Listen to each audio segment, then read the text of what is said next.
short series of episodes, I intend to tell you about experiences that you probably won't believe, and that's fine. I tell you what happened, but at the end of the day, it's just words.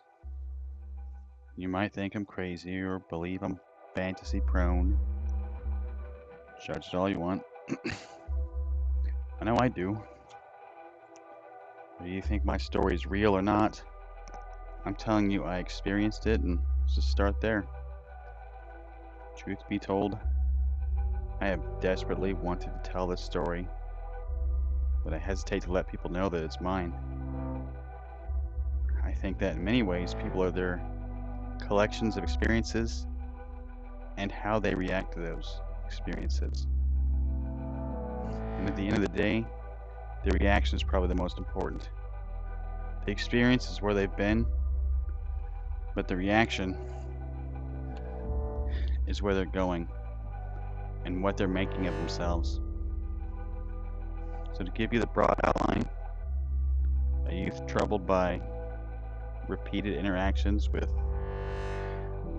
inhuman creatures. Pretty vague and on purpose, too, because it is hard to label clearly. Putting in a box like that suggests a level of understanding that I won't claim to have. Plenty of other people have labeled them plenty. Demons, aliens, fairies, jinn, angels, whatever. All I know is I want to kill them. I could talk at length about how people like John Keel or Jacques Vallée and others have tried to pin down and understand these experiences, but this isn't the time for that. I might get to it, but first I should probably just cover the events the best order I can. The order of the initial events were pretty regular. Too calculated, as you'll see. Staged feels appropriate. Around the age of 8 or 9, I awoke and looked at my digital clock on my bedside. I sat up, looked out the window behind my headboard. I looked out into the night sky, and I saw what looked like a rotating object. It was moving sort of to the right, heading towards the horizon. I could tell it seemed to be rotating because it had paneled lights in the middle. I watched it about 6 to 8 seconds, and then it just disappeared into the horizon. A couple of minutes later, I put my head down and I just peacefully fell asleep. The following night, I again woke up with the clock 3:00. I thought back to the previous night and thought to look at this craft again. And so I did, and on my left, the craft was again on its same course across the sky. I watched for a few moments, and about halfway through its trip, a second identical craft came into view. After they passed, I spent a few minutes pondering this, but not long after, I just peacefully went right to sleep. The next day, I questioned the sightings a bit. My dad had an interest in aircraft. He had models, he had posters of various craft, but this was a, odd thing. I don't recall talking to my parents about this. And there was something I didn't like about it. That evening, I awoke again. This time I was anxious and a bit concerned. I spent some moments staring at my ceiling. I didn't need to look at the clock because I already knew. I gave in and turned to see 3:01 on the clock. I knew something was wrong. I felt like I was on a course that couldn't stop. And so I looked out that window. Two craft were on their path. The first was almost out of sight, and the second nearly halfway on its path. A third appeared, and my focus locked onto it. What was this thing? What was its purpose? I stared, and as the third neared its halfway mark, cold shiver took me. You know that feeling, the sense you're being watched. It was that, but it was the sense of reflection and connection too. If you've ever stared at the back of someone's head and they seemingly know and stop and turn to meet your gaze, it was like that. The craft felt like it took a little longer to disappear, and I sunk under the blankets and let that creepy feeling subside. I re-emerged and checked out the empty sky, and eventually I just went right back to sleep.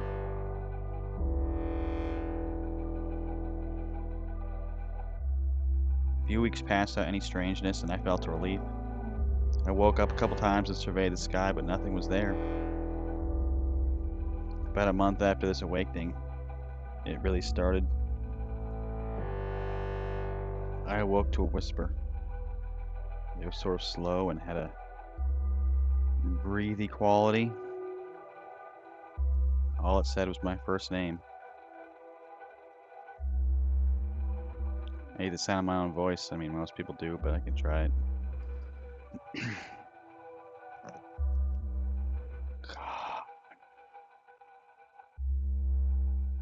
I sat up and looked around my room. Like usual, the door was open. The hallway light lit my room well up. Well, plenty well. I could see around, but I didn't see anything. I was about to just lay down when I heard my name a second time. I lay back on my bed and plugged my ears. And then a third time, my name was spoken. There was no difference in volume or tone. I knew there wasn't a sound. That was just a voice that I heard in my head.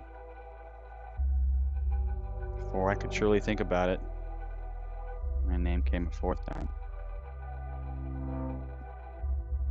At this moment, I knew it wasn't my thought.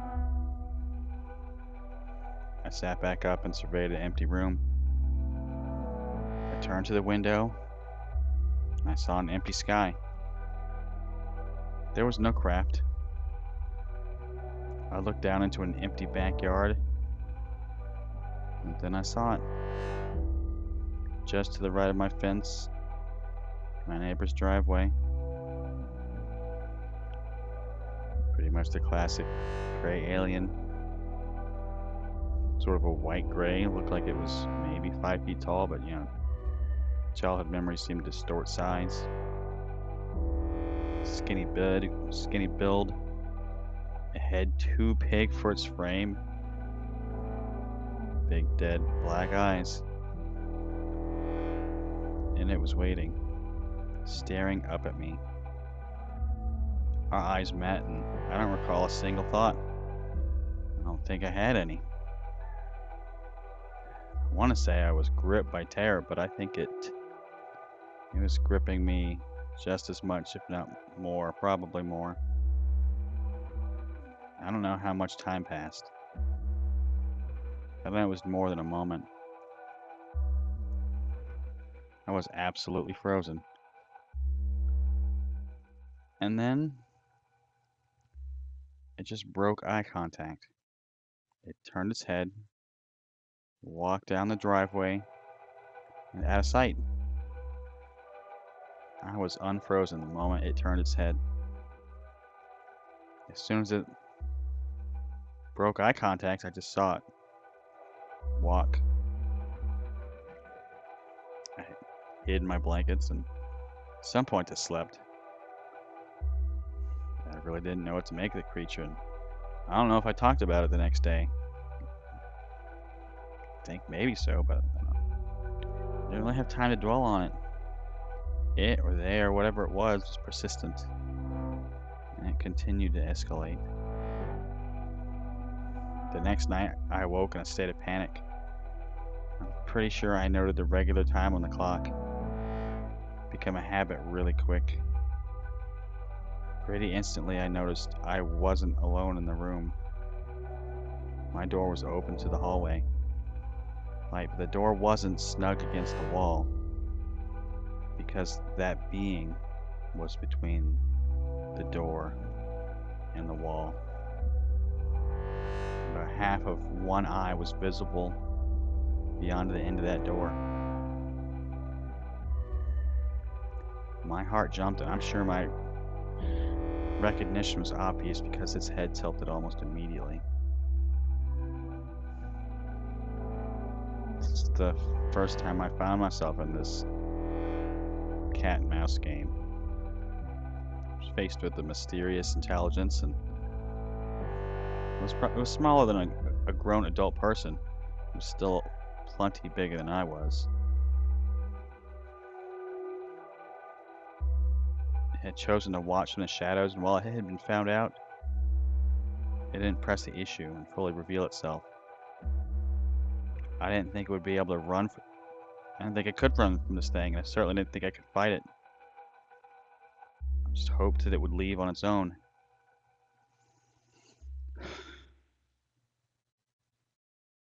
As long as I didn't make an aggressive move. I slowly laid back down, pulled my sheets to my chin, and I waited a couple moments, hoping it would leave. Instead, it began to call my name again. I cried out, "Go away!" Fully covered my face with a sheet. The sheet was thin enough that I could still make out shapes in the room through the bright hallway light. It still waited behind the door, but it answered to me. It said, told me not to be afraid, and then it wouldn't harm me. Again, I told it to go away. We both held to our posts for some time. It never made a move, and I felt like I held my watch until the sun rose. At least that's how I remember it.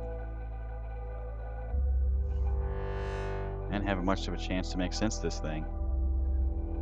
I'm not sure if the next visit was the very next night or just shortly thereafter. This would be a tone setter and kind of be the regular occurrence at this point. I woke again, alarmed. I sat up in the middle of my bed. At the foot of my bed stood the intruder. I recoiled, bedsheet in hand, to the back corner of my bed, where two walls met. Again, my name was called. But now this was just like a greeting. For now, it was ready to put me to the test. Connor? Who are you? What are you doing here? Question after question that I wasn't ready to answer. Big questions for a small child. Philosophical questions. Things about stuff like the inhumanity of people, treatment of people. I rambled on, scared. I was desperate to make every answer take as long as possible, until I was cut off with another question.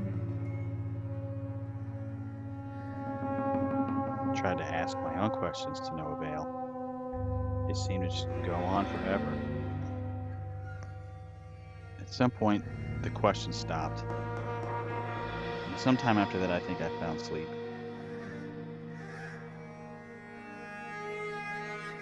Days or weeks later, I don't know. Something. It couldn't have been long. I woke for another round of questions. This time there was 3 of them. One at the foot of my bed, and 2 others along the length of my bed. Again, I recoiled to the corner with the sheet over my head. These outlines were clear. Their visage, the actual image of their face, thankfully was really dull to my eyes. The one closest to the head of the bed seemed to be in charge. And while no sound occurred, I could tell it was the one speaking in my head. Again, I answered the questions the best that I could. And then there was a pause. And the three turned to one another. And they seemed to briefly convene. Turned their focus back to me. And the lead creature said, "I only have one more question. But it's not a question we can answer here." The creature bent towards me and began to reach. I screamed. Screamed the word no. I pulled the sheet down. I leaned forward and I punched the creature as hard as I could in its big fat head.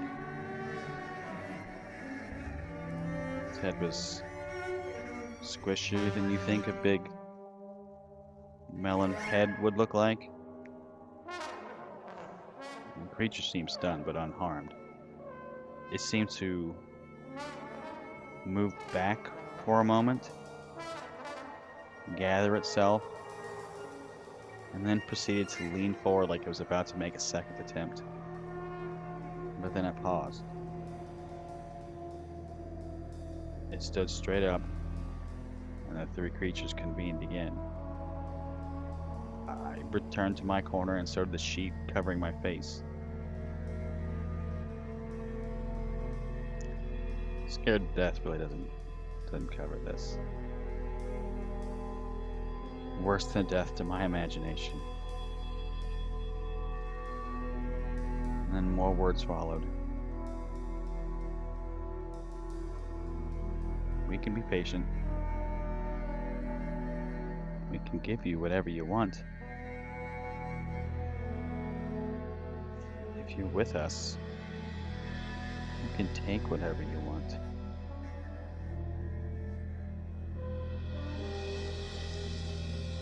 So I replied, "You are monsters and liars. Leave."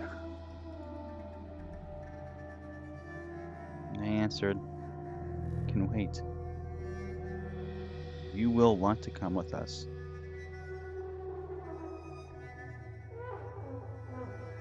We could take you, Connor, but we want you to come willingly." And so I answered, "Someone will save me. You can't just take me."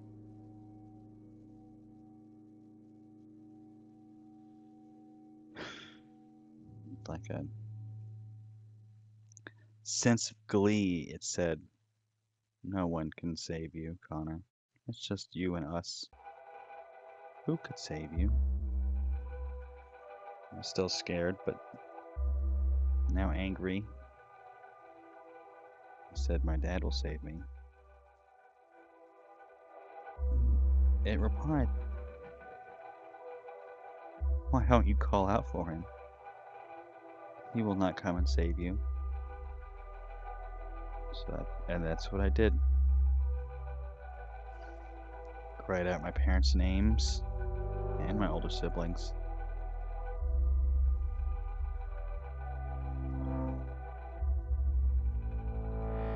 You can imagine crying out.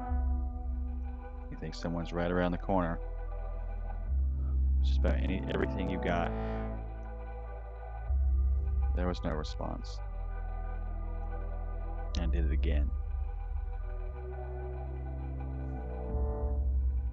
The younger brother and his bed was on the other side of the room. He didn't stir, move, he didn't react at all. So I spoke to him again. I said, "You cannot take me. Someone will save me." It's like still with a sense of pleasure, the creature responded, "No one can stop us. Come with us and you'll be okay." And then it crossed my mind, and I boldly spoke,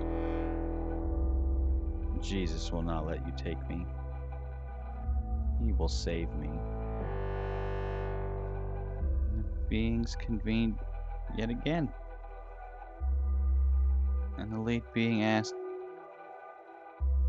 "Child, who is it you think we are?" So I said, "I know, you're demons and monsters." I'm sure that's not how I said it, but that is what I said.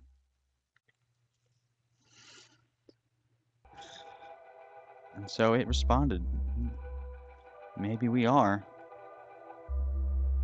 And if we are, then you can't stop us, can you, Connor?"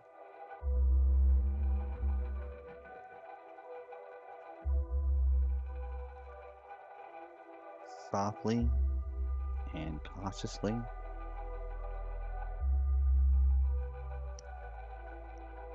I said, "I can try." To which it responded, "I would like to see that." Well, I didn't. I didn't try to move again, and I didn't answer.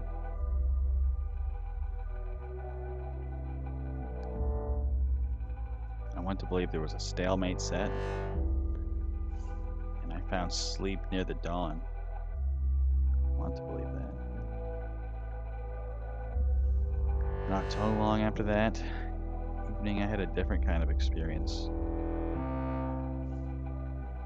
One that was simply a beautiful trap. It had to be shortly after because my guard was still completely up.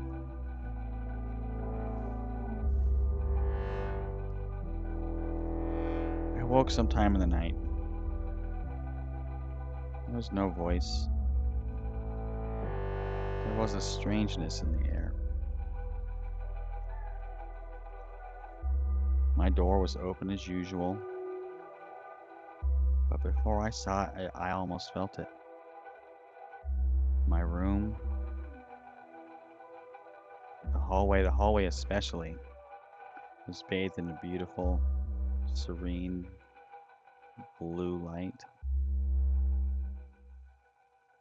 I looked out into the hallway with awe and fear. No creature was standing there. Instead, two enchanting figures. Two small children, my age or younger. Looked like some sort of medieval nobles. Jewels, costumes from some bygone age. And they beckoned to me.